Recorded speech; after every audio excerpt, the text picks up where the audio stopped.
Come on. One more time. I can't hear you. My favorite. Yes, you can have mommy's phone. What's your phone? Nobody after you eat your dinner. Okay.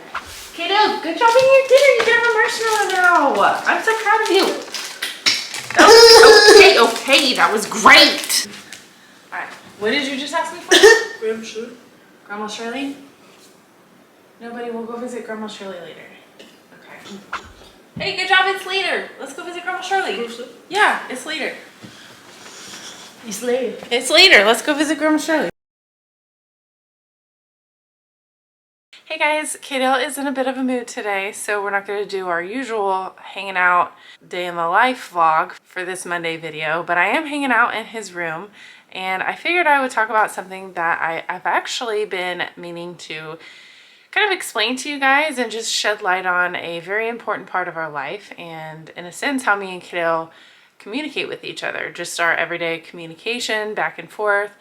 And like I said, it's been something in the back of my mind that I've been wanting to share with y'all for a long time. So since Kaidale's not really feeling too much his best today, let's just say that, he's a teenager, y'all. He's 13, so sometimes he is just, okay, 90% of the time he's awesome, everything's great, but then there's that 10% where it's like, just leave me alone. So we're leaving him alone. Just to jump straight into it, what I want to explain to you guys is what we call our MAND procedure.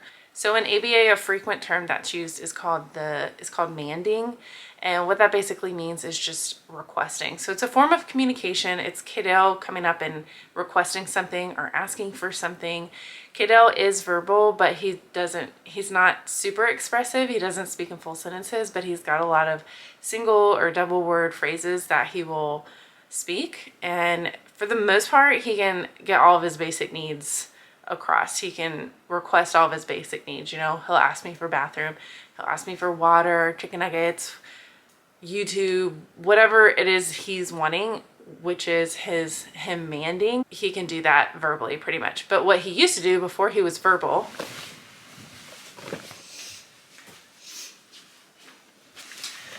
he had this book and he would mand using pictures. So he's got all these pictures in here, fish crackers, popsicles. Y'all know Kaidale, he loves his popsicles. There's a picture of my parents' house in here, so if he wants to go to his grandparents' house, he would just pull the picture and request it. So, you know, all these things, and there's like pages and pages of his mands. Swing, y'all know how much he loves to swing. So before Kaidale was verbal, he would use this book and he would request items or he would mand using pictures. Now he mands verbally. So that is one term that they use frequently in ABA. Another one would be tacting, which is a skill that they work on in the clinic setting, which basically tacting is labeling. Just to get the kids pairing, you know, words with a meaning, they'll like lay out a bunch of pictures and say, touch the ball, and then, you know, the kid will label it and touch the ball. Touch the, I don't know, touch the bear. Kid will touch the bear, and that's so that they can start identifying words with meaning with pictures. So there's labeling, that's a skill, a table skill that Kaidale used to work on all the time. Manding is another skill that he would work on all the time. And there's really amazing ways that they start from basically nothing. Like if there's no communication with the child, they start using pictures, and they can start with just simple, like a couple of things that they'll work on. Obviously for Kaidale it was candy at first, so you know, they'd give him candy and then they would teach him to pull the picture to ask for the candy, and then it just expanded, and now he's got all these words that he uses, and he is so expressive, and it's just, I'm so grateful for it, and I'm so glad that he's able to get across his basic wants and needs by manding or requesting. Over time, as Kaidale grew older, he started to develop some anxieties and rigid behaviors, and just kind of, you know, things that come along with the nature of autism. It's very common, especially when there is a language barrier and there is a deficit with communication. You know, I pretty much know Kaidale very well, so I can almost anticipate his needs without him even asking. But at the end of the day, if you're not able to like fully express yourself, there's a lot of frustration that comes along with that. So I can only imagine how frustrating that must be for Kaidale and, you know, other people on the spectrum that have communication delays. And then there's also just a lot of Kaidale's, you know, natural tendencies of having a more anxious personality, you know, a little bit more of a rigid personality. And kind of, you know, back in the day before we started medication management, he would kind of go from like hot to cold really quickly.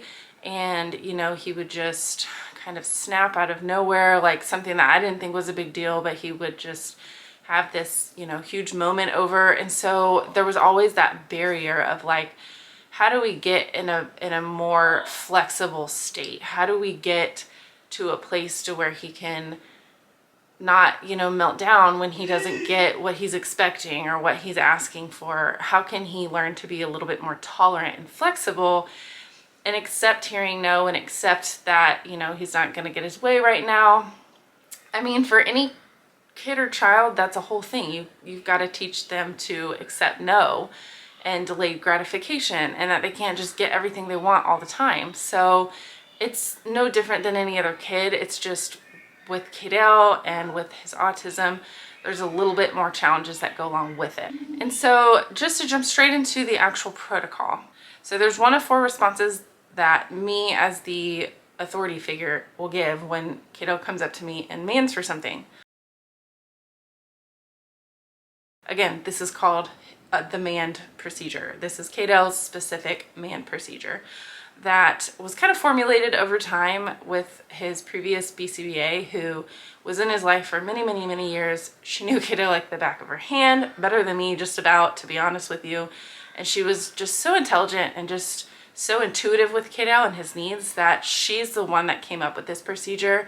And we still use it to this day. And his new clinic with his new therapist and BCBAs, they all have continued it. So, you know, we've got really good continuity of care and we're just in a really good place now. So that's kind of why I want to share it with you, because it's been so successful for us. So 1 of 4 responses. So Kaidale comes up to me and he asks for, let's just say for example, he's asking me for grandma's house or big guy's house. Same thing, grandma house, big guy house. That's what he asks me for almost on a daily basis. If I'm going to give it to him right away, then what we're going to do is fold our hands. He's going to come up with me. He's got to make eye contact. That's part of it.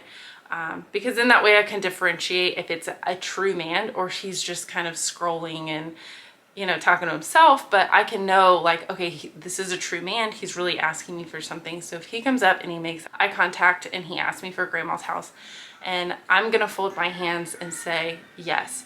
So the folding the hands is key because that is part of my response to him. So if I'm folding my hands, it kind of is that first trigger to him, because Kaidale is very, like, he picks up on all the subtle things. He picks up on every little subtle response for me, emotion for me, behavior for me. Like he's so, I don't know how to explain it, but he's just so like instinctive. He picks up on every subtle detail of his environment. So me going to fold my hands in response to him asking for Big Guy's house before I even give him a verbal response, this is a clue that eventually he's gonna get it. So I'll go ahead and give you the first of the 3 answers. So there's 4 answers total that I will give him, that I have to choose from, 4 answers. We'll go ahead and start with the first 3. So if I have no problem with going to Grandma and Big Guy's house and, you know, we're not doing anything and it doesn't conflict with our schedule, then I'll go ahead and fold my hands and I'll say, yes, let's go to Big Guy's house. One more time, I can't hear you. Befehle. Yes, you can have mommy's phone. And that's that. And it's simple. It's yes, I get my way. If, say, I'm in the middle of working and I have another couple hours till I get off work, so we can't go right now, and he comes up to me and he asks for Grandma's house, Big Guy's house, and he's making eye contact and it's a true man, and I'm in the middle of working but I got a couple more hours left, then I'll say, no, we'll go to Big Guy's house later. And we'll fist bump, and that's Kaidale accepting my response. That's me sealing the deal with him, and then we let it go. And then when I'm done working on my time frame, I'll come up to him and say, hey, it's later, let's go to Big Guy's house. And so that is the second possible response that I could give to him.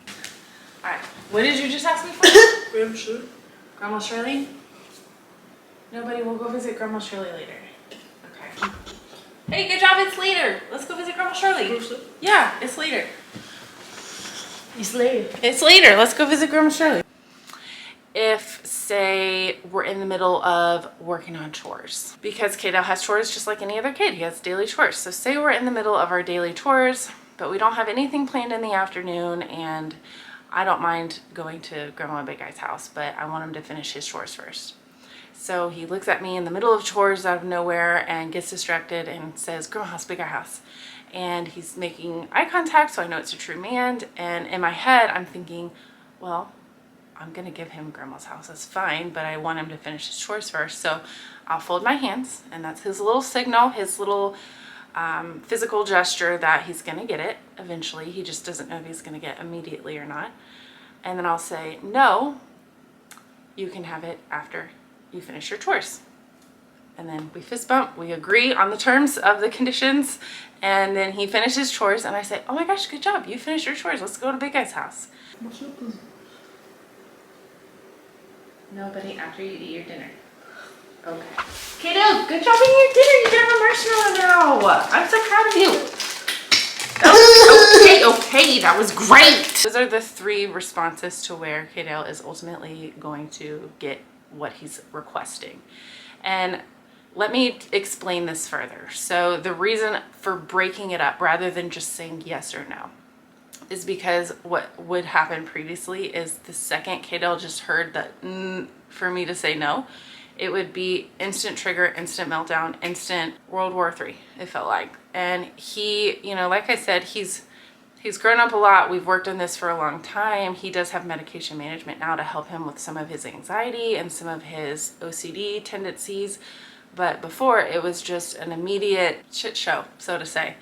So this kind of got him used to the fact that, well, if mom's folding her hands, I know eventually I'm gonna get it. So it kind of desensitized him in a way to hearing no.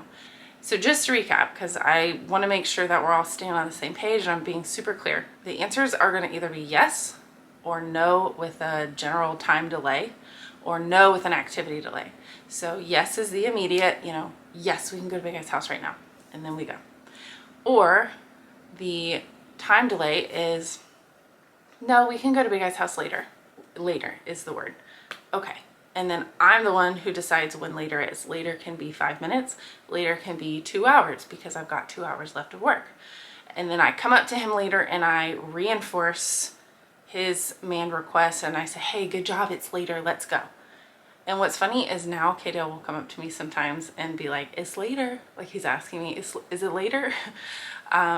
So that's the time delay. And then there's a third response, which is no after a specific activity. After you, in the example I used, it's no after you finish your chores. Okay, and then he does his chores, I say, hey, good job, you did your chores. So those three responses, those are the three responses that he's going to eventually get his way, but he through this mand procedure, he's learned to accept hearing the word no, because he knows if I'm folding my hands, like it's not really not like he's going to get it eventually. It's just kind of replacing what when a parent, for example, might casually say, maybe, or I'll think about it. You know, it's kind of giving him a little bit more of a clear response. Because when he would get those types of responses before, the let me think about it, or I don't know, maybe, then that would just send him off into a spiral and it would confuse him and it was conflicting. So these are very clear responses that I can give him, and it also desensitizes him to the word no. It's not it's not a curse word anymore for Kaidale. It's something that just means I gotta wait, basically. Okay, so the fourth response is going to be unreasonable. And what unreasonable means is that, say for example, it's raining and thundering outside, and he comes up and asks me to go to the park, or he comes up and asks me to go to the pool, I can just immediately say unreasonable, because it's a rainy day, it's thundering outside, the weather doesn't permit us to be able to go do those things. So I would just say unreasonable. And there's going to be no folding of the hands, because folding of the hands is his little physical signal that he's going to get it eventually. That's his little gesture. He can like immediately get a sigh of relief from when he sees me do that. So with unreasonable, we're not going to do that. It's just going to be straight up unreasonable. And that's when he kind of knows, like, okay, mom means business, and it's a definite response. It's a solid, definite response that I'm just going to have to accept. And with the unreasonables, you definitely want to kind of not be too liberal with those responses. You know, you want him to hear it enough to where he learns to accept it, but not too much to where it's a little bit redundant and it's like overkill, you know? So you just got to find your happy median with it. And I've just kind of learned over time, you know, how much to give unreasonables and how much to kind of, if he's having a tough time accepting that, maybe kind of scale back and just like find opportunities to honor his mands and give him the yeses or the no with the time delay or the activity delay. And also with the unreasonable, you're not going to do the fist bump. He doesn't have to accept it. The fist bump is him accepting it. It's us accepting the terms of our agreement. He doesn't really have to accept it. It just is what it is. So it's just a flat out, very short exchange between the two of us. You know, he comes up and asks for the pool. I see it's raining outside, unreasonable, and we're done. And another really important point that I want to bring up about this MAND procedure is something called scrolling, which I believe is another ABA term. It might just be a psychology term, I'm not sure. But scrolling is when the requester is really just not accepting the response. And I feel like a lot of kids just in general do this. You know, every mom can relate to taking their kids to the store and you say no to one thing and they ask you for like, well, what about this? Well, what about this? Well, can I have this instead? Well, can I, like, they're just trying to get that yes out of you. They're trying to get something. Every parent, every mom can relate to that, especially if they've ever taken their kids to a grocery store and, you know, you tell them, you know, no, you can't get fruit roll-ups or whatever. And then they want to ask for like 50 other forms of junk food because they're just trying to get something. And so that's scrolling in a nutshell. And Kaidale does that a lot. You know, if I deny him something or I say unreasonable or, you know, even if I say no later, but he just doesn't want to accept that because he wants it right now, you know, and he doesn't want to have to wait till later. He'll ask me over and over and over again. And really the only thing you can do with scrolling is just ignore. It's just ignore, you know. Every once in a while I will, if I feel like he's kind of struggling a little bit or I feel like, you know, well, it's been a while, maybe he is having a hard time remembering or something like that, then I might just say, I've already answered your question, Kaidale. Like, just to remind him, like, I've already answered this. We've already gone over this, you know. But for the most part, if I notice he's scrolling, I'm just going to ignore it. So that's that. That's the MAND procedure in a nutshell. If you have any specific questions, let me know in the comments and I'll do my best to answer it. And I'm also going to see, depending on his mood, if maybe we can kind of show examples of him asking for things and me giving the responses, just so you can like see a visual of us doing the procedure in real time.